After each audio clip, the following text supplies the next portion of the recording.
What is going on, everyone? This is Nero again. Today for you, a new episode of Dear Nero. So I was kind of at a loss for gameplay. I really had no gameplay saved at all for this week. I have no games saved. Like, I have very few gameplays left in those games I actually want to use for actual, talking about the gameplay, things like that. And so I was like, oh, what do I do? And I try to bring something new and different every time I do a Dear Nero. And so I'm like, I realized I did do a Spec Ops gameplay, but I'm like, yeah, whatever. We're gonna do some Chaos Mode. This is actually two really good games of Chaos Mode, two of my personal best games on Chaos Mode. I'm playing with SB2Can, and I think both games beat over 40 million, which by no means, is 40 million, like, oh lord, 40 million, freaking out, like, spectacular, like, put me in the Hall of Fame kind of gameplay, but it's good, it's fast, it's entertaining. If you're looking for fast-paced, entertaining gameplay, there's nothing better than Chaos Mode. So you guys are watching that, just sit back, relax, and enjoy this week's episode of Dear Nero, where I answer fan questions, fan mail, things like that. And this first question reads, Dear Nero, what would you do in a zombie apocalypse, Jack from Ireland? Well, first and foremost, zombie apocalypse is something everyone's talking about, which obviously it's probably it's not going to happen. but it's fun to talk about. What would you do in a zombie apocalypse, right? So I live in Pennsylvania, and I live in a very small town in Pennsylvania. Now, I'm going to take the zombie apocalypse question as if there were some form of a disease that was running rampant that was turning people into zombies. And obviously, zombies biting other people gives them the disease, makes them zombies, things like that. That's how I'm envisioning this zombie apocalypse scenario. So I live in a town of about 5,000 people, and this is a really small town. Of course, we have little rural communities all around us, but there's not that many people here. So if anyone were to get infected, they would die pretty quickly, pretty much causing the infection to not go rampant, for lack of a better word, in this area. So, but even if it was, what I would do, just in case, I live in Pennsylvania. We all hunt, we all have guns. That's just kind of a thing about Pennsylvania.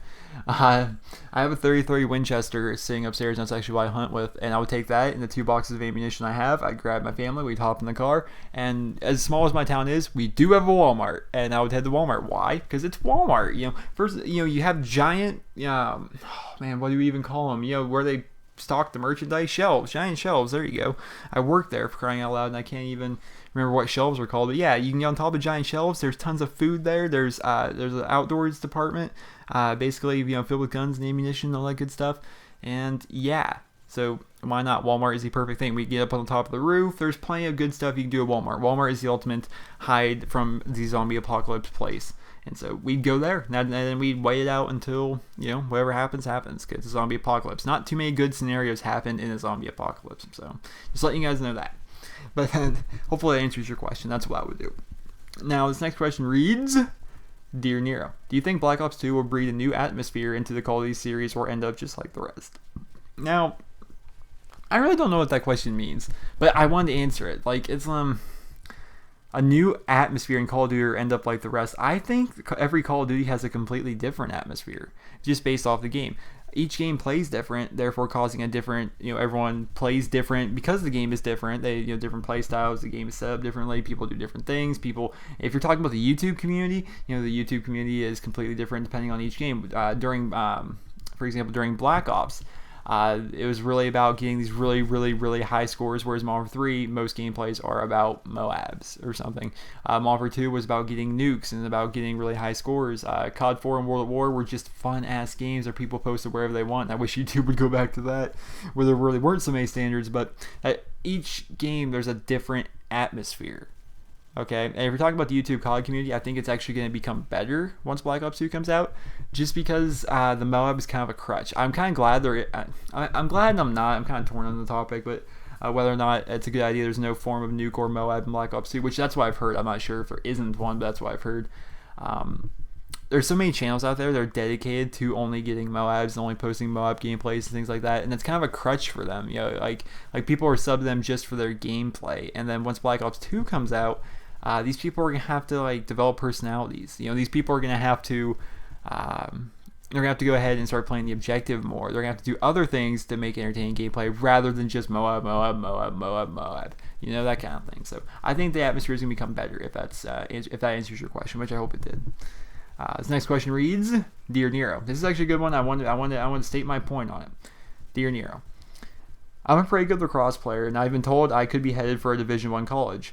Even though I'm pretty good at lacrosse, I'm slowly losing interest in it. I want to go to college, but if I want to get into a good school, I need a scholarship. Do you think that I should stay the course with lacrosse for the sake of my future or stop playing because I'm really losing interest in it? Thanks, Den from upstate New York. Now, Mr. Den, college is something that if you need to be 110% sure you want to go. It sounds like just from your short paragraph of a message you wrote me, it seems as though you really want to get into college. And then from what you said, you need a scholarship to be able to get into college. That's basically telling me that your family, you may not come from money, if that makes sense, and that you're gonna have to go the hard route of getting into a good school based off of you're gonna have to get really good grades, and you're gonna have to get a bunch of student loans. You have to get a bunch of money to fund you going to college. Now, if you want to go to college, it sounds like you do want to go to college. You want to go to college and you want to get into a good school and all that good stuff. You're gonna need money, and if you don't want to be buried up to your ass in student loans for the rest of your life, then I highly suggest you stick with lacrosse. Even if you're losing interest in it, it doesn't mean you can't do it. Picture it like a job, that kind of thing. Just go out, do it, have fun with it. I'm sure you can have fun with it if it's a sport. I mean, sport. I personally have no interest in lacrosse at all, but if you obviously you have some form of interest in it, and at one point it was really fun for you. If you just go back to that and start playing for fun and not take it so seriously, maybe your problem is you're so focused on getting into a Division I school or doing well and things like that, it's kind of sucking the fun out of the game for you. When at the end of the day it is a game. I think you should stick the course with lacrosse. I think you should get into the school of your choice. So whoever gives you a scholarship, an athletic scholarship for your lacrosse playing skills, and I think you can get into college. I think you can do well because student loans are a bad thing. My cousin Nick, he's still up to his ass in student loans from when he went to college. My mom is still in debt for when she went to college. Student loans are a big thing, so it might not be a full scholarship, but that scholarship will still help you. And it really does sound like from your message you want to get into college, so that's probably your best bet. You should stick with it. I think you can do it, and I think you'd be pretty good. So, which question? All right, here's a quick one. He writes, Dear Nero, if you left SB, what would you do? Would you join another clan, or still talk about the rest of SB, or still talk with the rest of SB, and consider them your friends? It's from Andrew. That was like really poorly written, but it was kind of a good point. If I ever left my team, well, first and foremost, I can't leave my team because I made the team. I am the team. If I leave SB, there is no SB. Kind of like I made it. I kind of made SB what it is. And therefore, I wouldn't ever leave it. If it ever came to a point where I just despised a bunch of people in SB, I would just say, you're no longer here, I guess, for lack of a better word. And people give SB as if it's like this big, gigantic, organized team, kind of thing. SB is just nothing but a group of people that play together and have SB in their gamer tag. That's really what it is. In terms of would I want to join another team, like I'm going to use like Phase, Optic, or Fear in this? No. Because that's stupid. No, I'd probably just, not have... I mean, teams are really nothing. They really aren't. And unless you're a competitive team, we just all have the same gamer tag for fun. Because we thought that'd be fun, so people recognize us, people remember us, things like that. There really isn't any, team aspect to it. Just a bunch of guys that play together that have SB in their name. I mean, we're all just good friends that have been playing with each other for years. 4 or 5 years now, so... That's all it really is. I mean, I would never leave SB. No one SB would probably ever leave me. So, yeah, it works out. So, hopefully that answers your question, even though I kind of dodged it a lot. But, whatever. So, this next question, it reads, Dear Nero, I just want to say you give out amazing content. You should be up there with the big subs. That would be cool to see you on Painkiller already. But I was thinking of doing YouTube part-time as kind of like a hobby. But I wanted to get an answer from a successful YouTuber who will give it to me straight.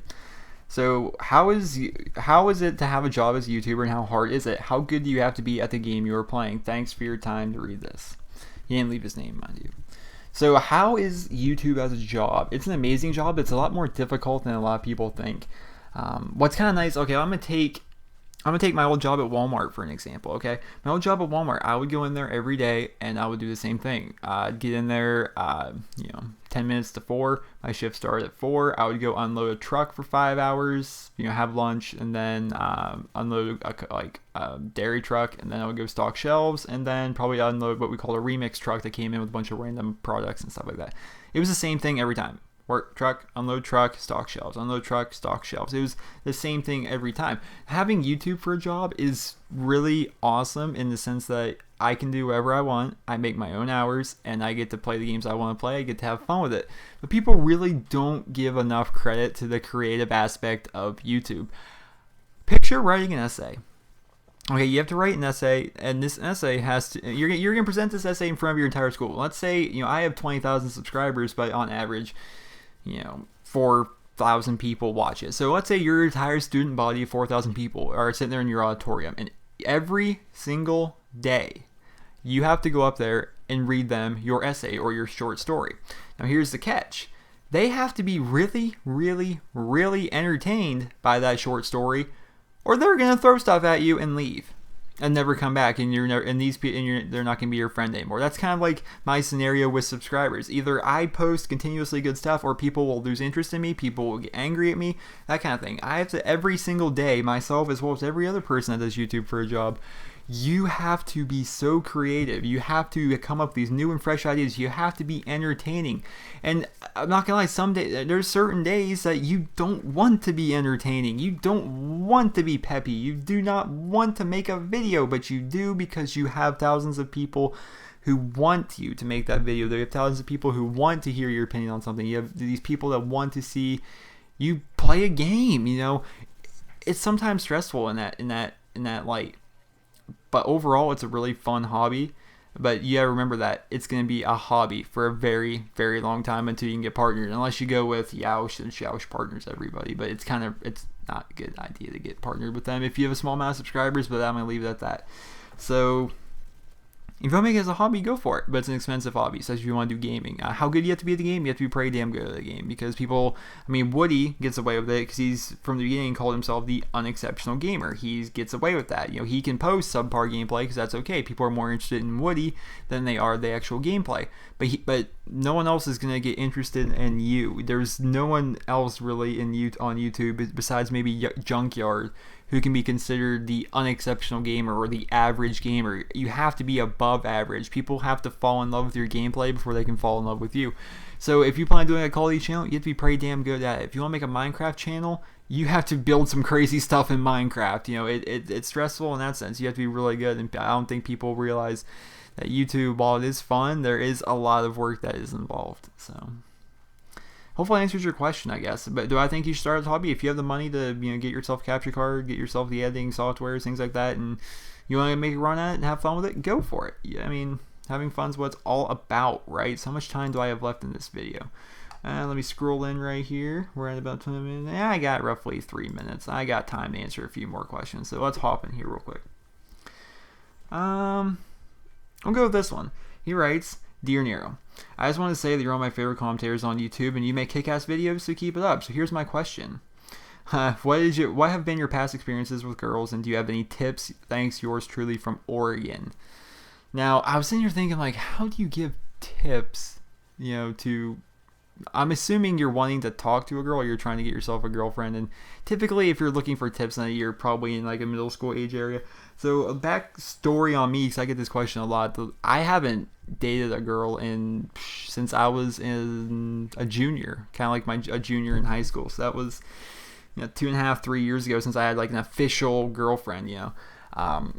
If you want tips getting a girl or making a girl becoming interested in you, that's one of the questions I get, but I just kind of dodge it because I'm like, how do you... Every scenario is different. It depends on the girl. It really depends on the girl how you make her interested in you. One general universal tip to getting a girl to be interested in you, there's a couple things you can do. First and foremost, be interested in her, that kind of thing. Of course that works. But the main thing is confidence, and to not be too shy, or you will get friend zoned. And that is the worst place you want to be, is being friend zoned, because that's where I was most of high school.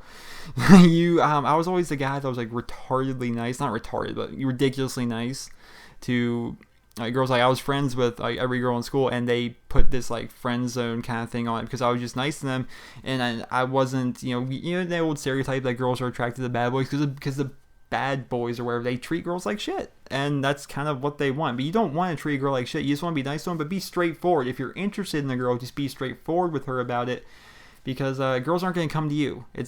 Obviously elementary school and maybe early middle school girls will do that, but late middle school to high school, no, they don't do that. So be straightforward. If you're interested in a girl, go talk to her. Why not? What's the worst you can say? No.